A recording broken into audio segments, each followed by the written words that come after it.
स्वागत है आप सभी लोगों का एक बार फिर से आपके चैनल उत्तराखंड ज्ञान कुंभ पर। तो यहाँ पर आपके लिए आज एक उत्तराखंड वन दरोगा के लिए मॉक टेस्ट तैयार किया गया है। तो आप सभी लोगों को यह टेस्ट कैसा लगा, आप कमेंट कर कर जरूर बताएं। तो साथ ही में आपको अगर यह पसंद आया वीडियो तो आप वीडियो को लाइक करना, वीडियो को अपने दोस्तों के साथ शेयर करना और चैनल को सब्सक्राइब करना ना भूलें, जिससे कि आपको ऐसे वीडियोज लगातार मिलते रहें।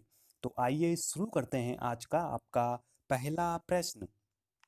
आज का आपका जो पहला प्रश्न है वह है, विटामिन बी कॉम्प्लेक्स में कितने विटामिन होते हैं? और आप लोगों का जो सही जवाब होगा वह होगा ऑप्शन ए 8। तो आपको ध्यान रखना है कि जो विटामिन बी कॉम्प्लेक्स होता है इसमें आपके टोटल 8 विटामिन होते हैं। इसके बारे में जो कुछ महत्वपूर्ण जानकारी जो आपको ध्यान रखनी है वो यहाँ पर आप देख सकते हैं। विटामिन बी में 8 विटामिन होते हैं जो एक साथ विटामिन बी कॉम्प्लेक्स के रूप में जाने जाते हैं। तो आपने ये नाम काफ़ी बार सुना होगा, विटामिन बी कॉम्प्लेक्स। इसमें आपके टोटल 8 विटामिन आते हैं। इनके बारे में कुछ महत्वपूर्ण जानकारी जो आपको ध्यान रखनी है आप यहाँ पर देख सकते हैं। इसमें सबसे पहले होता है आपका जो बी कॉम्प्लेक्स फैमिली आती है विटामिन बी वन। तो जो आपका विटामिन बी वन होता है इसको कहा जाता है, इसका केमिकल नेम होता है थायामीन, और इसी के कारण आपका जो बेरी बेरी रोग होता है वह होता है। फिर आता है आपका विटामिन बी टू जिसको कहा जाता है राइबोफ्लेविन। फिर आता है आपका बी थ्री विटामिन जिसका नाम होता है केमिकल नेम नियासिन। फिर आता है विटामिन बी फाइव जिसको कहते हैं पैंटोथेनिक एसिड। फिर आता है विटामिन बी सिक्स जिसको कहा जाता है पायरोडॉक्सिन। फिर आता है आपका विटामिन बी सेवन जिसको कहा जाता है बायोटिन। एंड फिर आता है आपका विटामिन बी नाइन जिसको कहा जाता है आपका फॉलिक एसिड। फिर आता है आपका विटामिन बी ट्वेल्व, और जो विटामिन बी ट्वेल्व होता है इसका केमिकल नेम होता है कोबालामिन। और जो विटामिन बी ट्वेल्व होता है इसमें आपका कोबाल्ट नामक धातु भी पाई जाती है। तो ये प्रश्न भी आपका काफ़ी पूछा जाता है, तो आपको यह ध्यान रखना है। तो आपको ये सारे के सारे जो 9 के 9 विटामिन, जो आपके 8 विटामिन हैं बी कॉम्प्लेक्स फैमिली के, इनके केमिकल्स नेम भी ध्यान में रखने हैं, क्योंकि काफ़ी बार आपका यहाँ से भी प्रश्न पूछा जाता है।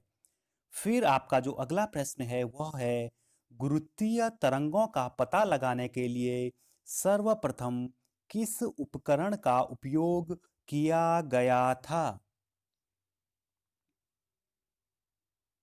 और आप लोगों का सही जवाब होगा ऑप्शन सी लीगो। तो आपको ध्यान रखना है कि गुरुत्वीय तरंगों का पता लगाने के लिए सर्वप्रथम लीगो उपकरण का उपयोग किया गया था।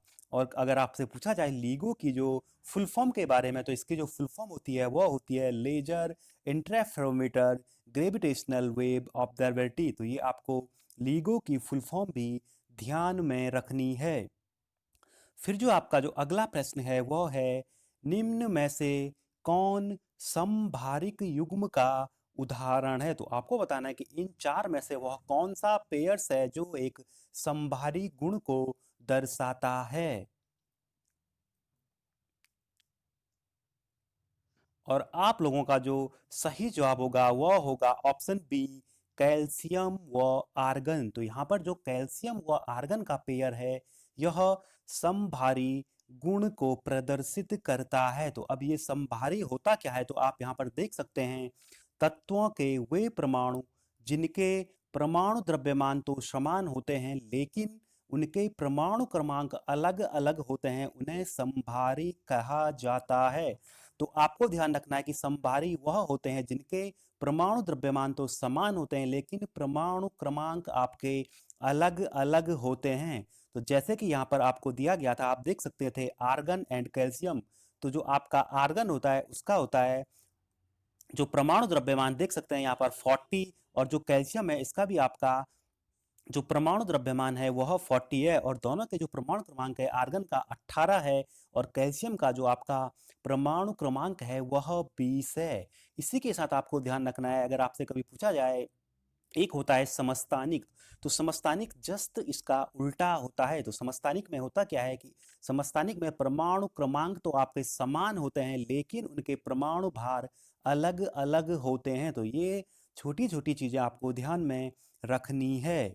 फिर जो आपका जो अगला प्रश्न है वो है, पनामा रोग का संबंध किस फसल से है?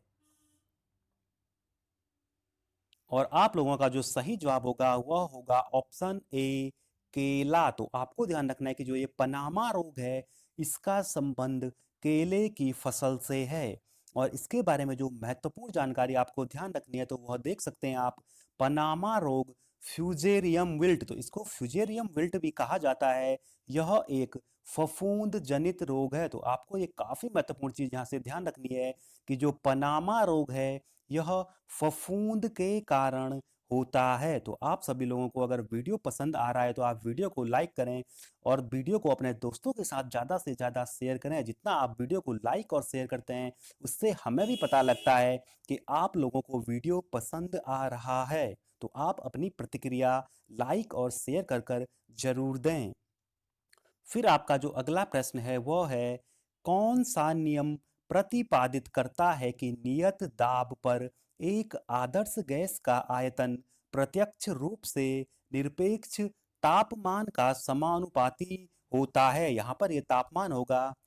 तो इसका जो आपको सही जवाब बताना है, तो इसका जो सही जवाब है वह है आपका ऑप्शन सी, चार्ल्स का नियम। तो चार्ल्स के नियम के बारे में आपको ध्यान रखना है कि यह बताता है कि नियत दाब पर एक आदर्श गैस का आयतन प्रत्यक्ष रूप से उसके तापमान के समानुपाती होता है। और आपके जो यहाँ पर दिए गए हैं जैसे कि आपका बॉयल का नियम, जूल का नियम और आवोगाद्रो का नियम, तो इसके बारे में आपको पता होना चाहिए। तो सबसे पहले आप देख सकते हैं यहाँ पर बॉयल का नियम। तो जो बॉयल का नियम है वह क्या कहता है?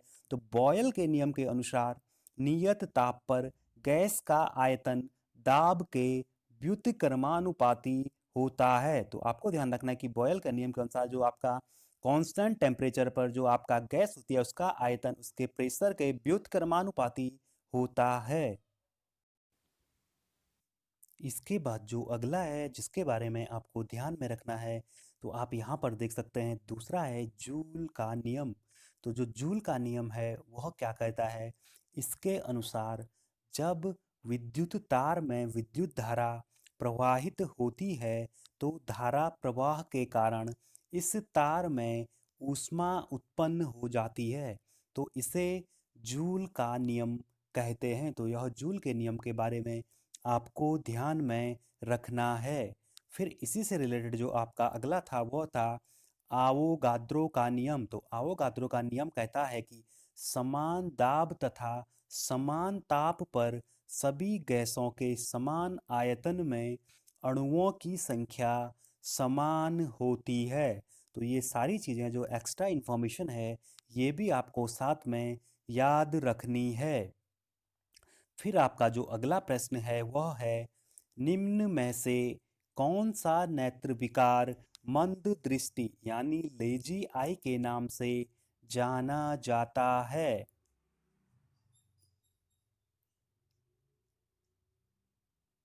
और जो आपका सही जवाब होगा वह होगा ऑप्शन ए, एम्ब्लियोपिया। तो आपको ध्यान रखना है कि जो एम्ब्लियोपिया है यह आपका मंद दृष्टि या लेजी आई के नाम से जाना जाता है। और इसके बारे में कुछ महत्वपूर्ण जानकारी जो आपको ध्यान में रखनी है आप यहाँ पर देख सकते हैं। मंद दृष्टि एम्ब्ली आइपिया जो आपका होता है एम्ब्ली आइयोपिया, ऐसा विकार है जिसमें नेत्र बाहर से तो पूर्णतया स्वस्थ दिखाई देते हैं। यानी आपका जो नेत्र होगा वह बाहर से तो पूरी तरह से आपको स्वस्थ प्रतीत होता है। यहाँ पे होगा आपका थोड़ा मिसप्रिंट हो गया, परंतु वस्तुतः उनमें से किसी भी चीज को स्पष्ट देखने की क्षमता नहीं रहती है। तो जो आपकी ये बीमारी होती है इसमें आपकी आंख तो स्वस्थ दिखाई देती है परंतु आप किसी भी चीज को पूरी तरह से स्पष्ट नहीं देख पाते हैं। फिर आपका जो अगला प्रश्न है वह है, मानव शरीर में थायराइड ग्रंथि के पीछे कितनी पैराथायराइड ग्रंथि होती है?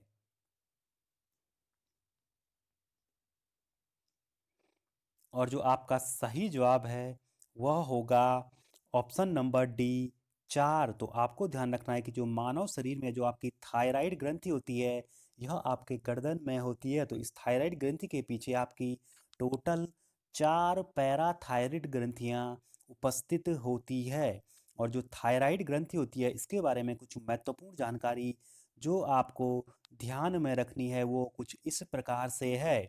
सबसे पहले, थायराइड एक अंतःस्रावी ग्रंथि है। तो सबसे पहले आपको ध्यान रखना है कि जो ग्रंथियां होती है वह अंतःस्रावी, बाह्यस्रावी ये प्रकार की होती है। तो आपको ध्यान रखना है कि जो थायराइड है यह अंतःस्रावी ग्रंथि है।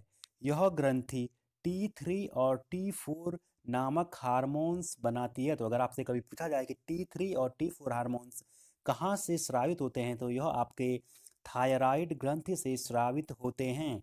इसी के साथ आपको ध्यान में रखना है कि थायरॉक्सिन जो हार्मोन होता है यह वसा, प्रोटीन और कार्बोहाइड्रेट के मेटाबॉलिज्म को बढ़ाता है। यानी आपका जो वसा, प्रोटीन और जो कार्बोहाइड्रेट होता है इसके मेटाबॉलिज्म को बढ़ाने का काम आपका थायरॉक्सिन हार्मोन करता है। तो ये कुछ महत्वपूर्ण जानकारी साथ में आपको ध्यान में रखनी है। फिर जो आपका जो अगला प्रश्न है वो है, सिनबार किस धातु का अयस्क है। तो यह आपका अयस्क से प्रश्न पूछा गया है और जो इसका सही जवाब होगा वो होगा ऑप्शन बी, पारा। तो आपको ध्यान रखना है कि जो सिनेबार है यह आपका पारा यानी Hg है, इसका एक आपका अयस्क है। फिर आपका जो अगला प्रश्न है वह है, मानव मस्तिष्क को कितनी झिल्लियां घेरे रहती है।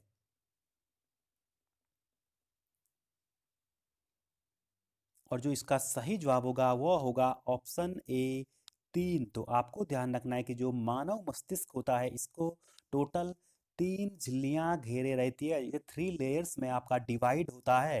तो इसके बारे में जो महत्वपूर्ण जानकारी आपको ध्यान रखनी है, आप देख सकते हैं मस्तिष्क को 3 झिल्लियां घेरे रहती है जिन्हें मैनिंग्स कहते हैं और यह मस्तिष्क की रक्षा करती है। तो ये कुछ महत्वपूर्ण जानकारी साथ में आपको ध्यान रखनी है। फिर आपका जो अगला प्रश्न है वो है, ऑयल ऑफ विट्रॉल का रासायनिक नाम है। और जो आपका सही जवाब होगा वह होगा ऑप्शन सी, सल्फ्यूरिक एसिड। यानी जो H2SO4 है इसी को आपका ऑयल ऑफ विट्रॉल कहा जाता है। कैल्शियम हाइड्रोक्साइड तो आपको पता होगा वो होता है CaOH का होल ट्वाइस, ये होता है आपका कैल्शियम हाइड्रोक्साइड। और बात करें सोडियम क्लोराइड तो सभी को पता होगा NaCl जो आपका खाने का नमक होता है वो सोडियम क्लोराइड होता है। तो आपको ध्यान रखना है कि ऑयल ऑफ विट्रॉल हो गया आपका H2SO4 सल्फ्यूरिक एसिड। फिर जो अगला प्रश्न है वो है आपका, निम्न में से कौन बिजली का अच्छा चालक नहीं है। तो इसमें से 3 तो बिजली के अच्छे चालक हैं परंतु एक नहीं है, तो वह उसका आपको उत्तर बताना है। और इसका जो सही जवाब होगा वह होगा ऑप्शन ए, ब्रोमीन। तो आपको ध्यान रखना है कि जो ब्रोमीन है यह बिजली का चालक नहीं है। बाकी आपका ग्रेफाइट भी बिजली का चालक है, चांदी और तांबा भी आपके, ये दोनों तो मेटल हैं, ये भी आपके बिजली के कंडक्टर्स हैं। फिर आज का जो आपका अगला प्रश्न है वह है, आप यहाँ पर देख सकते हैं, निम्न में से किस इकाई का उपयोग प्रकाश की तीव्रता ज्ञात करने में किया जाता है। तो यह आपका जो आपकी मूल राशियां होती है वहां से यह प्रश्न पूछा गया है। तो आप लोगों को सभी को पता होगा कि जो प्रकाश की तीव्रता ज्ञात करने में जिस इकाई का प्रयोग करते हैं वह है आपकी ऑप्शन बी, कैंडेला, जिसे हम CD से डिनोट करते हैं। तो आपको ध्यान रखना है कि प्रकाश की तीव्रता को हम कैंडेला से जो आपका निरूपित करते हैं। और आपको ध्यान रखनी है कि टोटल आपकी, अगर आपसे कभी पूछा जाए कि कितनी आपकी मूल राशियां हैं तो टोटल आपकी 7 मूल राशियां हैं जिसे आपका फंडामेंटल्स यूनिट कहा जाता है। तो उनके बारे में जो आपको महत्वपूर्ण बातें ध्यान रखनी है आप यहाँ पर देख सकते हैं। पहला है आपका राशि, दूसरा है मात्रक। तो जो 7 मूल मात्रक हैं, पहला होता है लंबाई या दूरी, जिसका आपका मात्रक होता है मीटर, जिसे एम से डिनोट करते हैं। फिर होता है द्रव्यमान, दूसरे नंबर पर द्रव्यमान का होता है किलोग्राम, जिसे हम केजी से डिनोट करते हैं। तीसरा मूल मात्रक है समय, समय को हम सेकंड एस से डिनोट करते हैं। तो 3 हो गए आपके, फिर आगे के अब 4 बचे हैं। तो वो 4 है, पहला है आपका ताप, तो ताप को हम चौथे नंबर पर केल्विन से डिनोट करते हैं। फिर है विद्युत धारा, जिसे एम्पियर से डिनोट जाता है। फिर है जो ज्योति तीव्रता, जो क्वेश्चन पूछा गया था, जिसे सीडी से करते हैं। और फिर पदार्थ की मात्रा, और पदार्थ की मात्रा को हम मोल, जिसको हम डिनोट करते हैं MOL। तो ये आपके 7 मूल मात्रक हैं जो आपको ध्यान में रखने हैं। फिर आपका जो अगला प्रश्न है वह है, किस रक्त समूह को सर्वग्राही कहा जाता है? तो आपको बताना कि इसमें से कौन सा रक्त समूह है जिसे सर्वग्राही कहा जाता है। और जो इसका सही जवाब है वो है option D, A B positive. तो जो ए बी पॉजिटिव है, इसको सर्वग्राही यानी यूनिवर्सल एक्सेप्टर होता है, ब्लड ग्रुप कहा जाता है। फिर जो अगला प्रश्न है वो है, कौन सा तत्व ब्रह्मांड में सर्वाधिक मात्रा में पाया जाता है? और जो इसका सही जवाब होगा वह होगा ऑप्शन ए, हाइड्रोजन। तो आपको ध्यान रखना है कि जो हाइड्रोजन है यह आपका ब्रह्मांड में सर्वाधिक मात्रा में उपस्थित होता है। फिर जो आज का आपका जो अगला प्रश्न है वह है, पादप कोशिका में समसूत्री विभाजन की खोज सर्वप्रथम किसने की?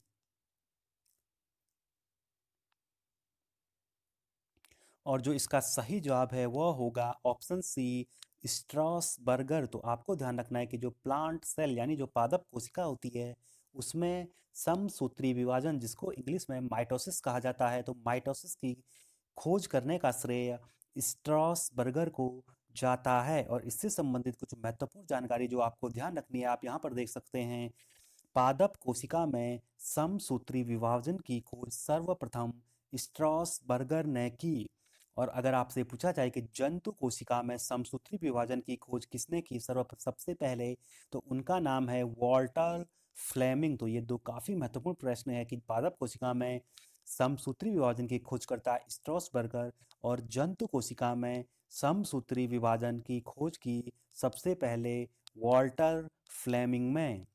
तो ये काफ़ी महत्वपूर्ण जानकारी है। तो वीडियो आपको पसंद आ रहा है, वीडियो को आप लाइक कर दें, जल्दी से वीडियो को दोस्तों के साथ शेयर करें। और अभी तक आपने चैनल सब्सक्राइब नहीं किया तो नीचे आपको सब्सक्राइब वाला बटन दिख रहा होगा, उस पर क्लिक कर चैनल को सब्सक्राइब कर दें।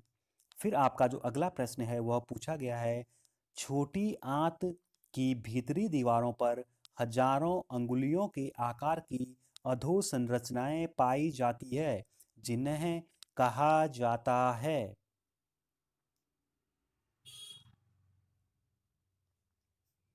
और इसका जो सही जवाब होगा वह होगा ऑप्शन ए, विल्ली। तो आपको ध्यान रखना है कि जो आपकी स्मॉल इंटेस्टाइन होती है यानी छोटी आंत होती है, उसके जो भीतरी दीवार होती है उस पे आपके फिंगर टाइप स्ट्रक्चर पाई जाती है, जिन्हें आपका विल्ली कहा जाता है। फिर आज का आपका जो अगला प्रश्न है वह है, मेनिंजाइटिस बीमारी का संबंध है। तो आपको बताना है कि जो मेनिंजाइटिस बीमारी है इसका संबंध किस अंग से है।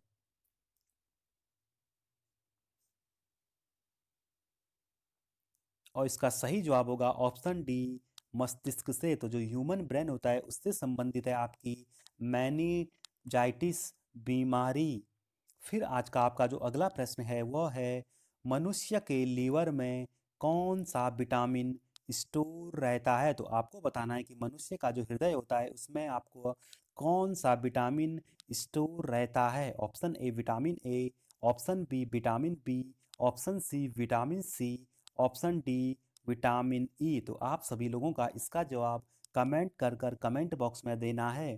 तो आप सभी लोगों को वीडियो अच्छा लगा तो आप वीडियो को लाइक करें, अपने दोस्तों के साथ वीडियो को शेयर करें, और कमेंट कर ज़रूर बताएं कि इस प्रकार के अन्य वीडियो आप चाहते हैं। तो आप सभी लोगों को वीडियो पसंद आया तो आप वीडियो को लाइक करें, दोस्तों के साथ शेयर करें, और अभी तक आपने चैनल सब्सक्राइब नहीं किया तो नीचे आपको सब्सक्राइब वाला जो बटन दिख रहा होगा उस पर क्लिक कर चैनल को सब्सक्राइब कर दें और बेल आइकन को प्रेस कर दें।